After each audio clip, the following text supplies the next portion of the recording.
हमने अभी सीखा कि टेंजेंट क्या होती है और नॉर्मल क्या होती है।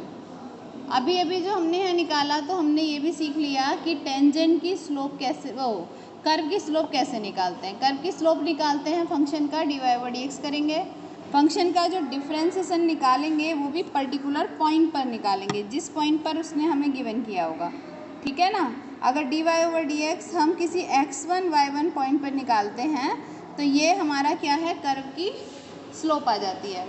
और ये भी मैंने बताया आपको कि जो कर्व की स्लोप होती है वही एट दैट पॉइंट टेंजेंट की स्लोप भी होती है, ठीक है। अगर मान लीजिए मेरे पास एक पॉइंट है x1, y1 और इस x1, y1 पर अगर मैंने कर्व की स्लोप निकाली और वो m1 आई, तो x1, y1 पर जो टेंजेंट डाली जाएगी उसकी स्लोप भी क्या होगी, m1 ही होगी। टेंजेंट की स्लोप भी वही होती है। अब नेक्स्ट थिंग इज़ कि टेंजेंट की इक्वेशन अगर हमें चलो पहले बात करते हैं नॉर्मल की स्लोप क्या होती है। अच्छा, बाय डेफिनेशन मैंने अभी आपको बताया था कि टेंजेंट एंड नॉर्मल ये दोनों क्या होती है, एक दूसरे पर परपेंडिकुलर होती हैं। आपको बताया था कि कर्व है, कर्व को किसी पॉइंट पर टच करने जाने वाली जो लाइन है वो टेंजेंट है, और टेंजेंट जब जिस पॉइंट पर कर्व को टेंजेंट टच कर रही है उस पॉइंट पर जब हम कोई परपेंडिकुलर ड्रॉ करते हैं तो वो नॉर्मल होता है। इससे एक बात साफ समझ में आती है कि tangent and normal are perpendicular to each other. अब एक बात बताइए, अगर टेंजेंट और नॉर्मल परपेंडिकुलर हैं तो आप 11th क्लास में पढ़ चुके हो कि दो परपेंडिकुलर लाइन की स्लोप में क्या रिलेशन होता है। दो परपेंडिकुलर लाइन की स्लोप का प्रोडक्ट -1 होता है। अगर एक की स्लोप m1 है और दूसरे की स्लोप m2 है तो m1 into m2 is equal to क्या होता है, -1 होता है। इसी की हेल्प से हम नॉर्मल की स्लोप भी फाइंड कर सकते हैं। देखिए इसे कैसे करेंगे। सपोज कीजिए हमें एक कर्व दिया है और कर्व पर x1 y1 पर हमें निकालनी है स्लोप, टेंजेंट की भी और नॉर्मल की भी। तो सबसे पहले हम कर्व का क्या निकालेंगे, dy/dx निकालेंगे। जब हमारा dy/dx आ जाएगा तो उसमें पॉइंट पुट करेंगे जो हमें दे रखे हैं x1 और y1। x1, y1 हमने पॉइंट पुट कर दिए जो भी गिवन है, ये तो पॉइंट हमारे क्वेश्चन के अकॉर्डिंग गिवन होते हैं, तो जो गिवन है वो हमने पुट कर दिए। x1 y1 जब हमने पॉइंट पुट कर दिए तो जो निकल कर आएगी वो आएगी हमारी mt मतलब स्लोप ऑफ टेंजेंट, ठीक है। mt यही स्लोप ऑफ टेंजेंट है और यही स्लोप ऑफ कर्व है at that point x1, y1। अब हमारी टेंजेंट की स्लोप निकल आई है और हमें नॉर्मल की स्लोप फाइंड करनी है, और हम जानते हैं कि दोनों की स्लोप आपका प्रोडक्ट -1 होगा बिकॉज दीज आर परपेंडिकुलर। तो हम कहेंगे कि mt into mn is equal to -1, mt into mn is equal to -1। और इस हिसाब से अगर नॉर्मल की स्लोप निकालनी है तो mn is equal to -1/mt। mn is equal to क्या आ जाएगा, -1/mt। चलिए एक क्वेश्चन लेते हैं और उस क्वेश्चन की हेल्प से स्लोप ऑफ नॉर्मल निकालने की कोशिश करते हैं। नोट करिए, क्वेश्चन लीजिए, x² plus 3y² is equal to 10। बिल्कुल सिंपल सा क्वेश्चन ले लिया हमने, और इस पे पॉइंट ले लेते हैं 2,2, 2,2। एट 2,2 हमें slope of tangent and slope of normal दोनों फाइंड करनी है, ठीक है। तो फर्स्ट ऑफ ऑल हम डिफ्रेंसिएशन फाइंड करेंगे इसका। चलिए करिए डिफ्रेंसिएशन। x² का क्या हो जाएगा, 2x प्लस, अब 3y² का क्या हो जाएगा, 6y, साथ में dy/dx is equal to 0। Now find is the value of dy/dx, जल्दी से बताओ।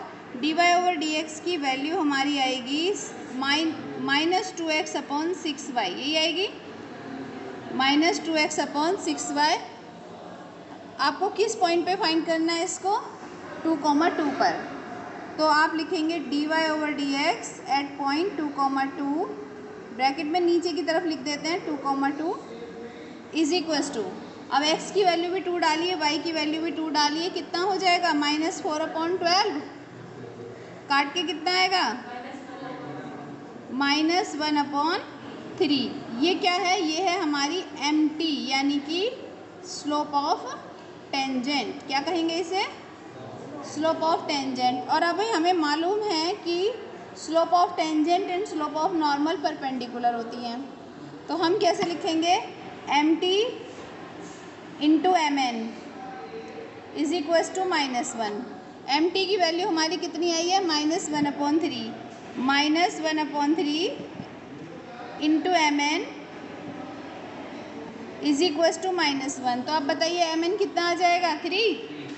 What is the value of MN? MN is equals to 3 and MN is the slope of normal. तो इस तरह से स्लोप ऑफ नॉर्मल हमारी क्या आ गई? 3 आ गई। क्लियर हो गया? समझ में आ गई स्लोप ऑफ नॉर्मल। इसके बाद हम बात करते हैं equation of tangent and equation of normal कैसे निकाली जाती हैं। ठीक है, इक्वेशन ऑफ टेंजेंट, देखो एक बात सोचो, 11th क्लास में जाइए, आपको एक इक्वेशन ऑफ लाइन का फॉर्मूला याद है? क्या होता था? एक बार फिर रिमाइंड करते हैं। y minus y1 is equal to mx minus x1, है ना? ये x1 y1 क्या होते थे? x1 y1 वो पॉइंट होते थे जिससे वो लाइन पास हो रही है, और m जो थी वो हमारे लाइन की स्लोप होती थी। क्लियर है? तो इस हिसाब से इसी फॉर्मूले का यूज़ करेंगे अगर हमें निकालनी है टेंजेंट की इक्वेशन। तो यहाँ m की जगह हम क्या यूज़ करेंगे? MT। m की जगह क्या यूज़ करेंगे? MT।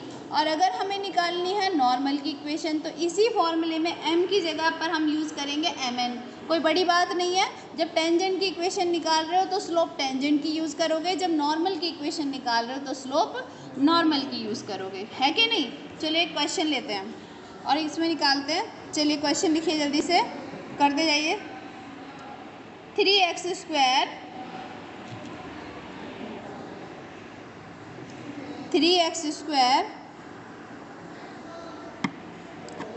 Plus 2y is equals to 11। और 1,1 पर हमें टेंजेंट भी निकालनी है और नॉर्मल भी निकालनी है। इक्वेशन एट 1,1 सही है। अब देखिए सबसे पहले हम इसको डिफ्रेंशिएट कर लेते हैं। डिफ्रेंशिएशन करेंगे तो क्या आएगा? 6x plus 2 dy/dx is equals to 0। What is the value of dy/dx? -6x/2 -6x/2 यानी -3x। देन dy/dx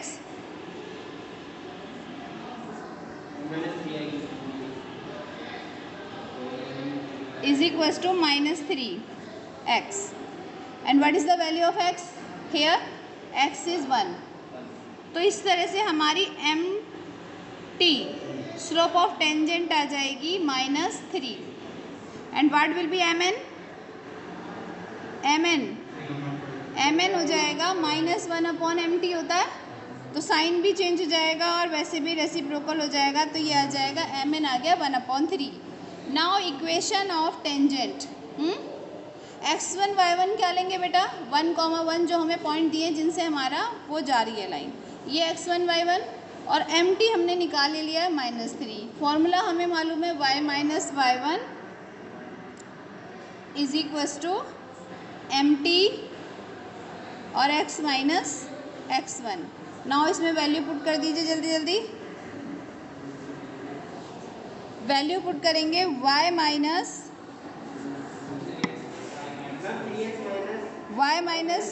y1 हमारा 1 हो गया इज इक्वल्स टू -3 और x -1। ठीक है, इक्वेशन सॉल्व करेंगे तो आएगा answer 3x plus y -4 is equals to 0। This is the equation of tangent. ठीक है, this is the equation of tangent. Now we have to find the equation of normal.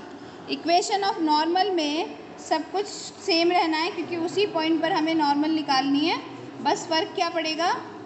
Slope का। अब equation of normal लगाएंगे तो formula हम ये वही लेंगे y माइनस y1 यानी कि y minus 1 is equals to M N मतलब slope of normal. M N कितना है 1/3 और साथ में x माइनस x1 यानी कि 1। इससे इक्वेशन बनेगी आपकी 3y minus X is equals to -2 is equals to 0। Clear है? 3y माइनस एक्स और ये -3 और +1 इधर आ जाएगा तो क्या हो जाएगी -2। तो ये हमारी आ गई इक्वेशन ऑफ नॉर्मल। आ गया समझ में? Equation of tangent and equation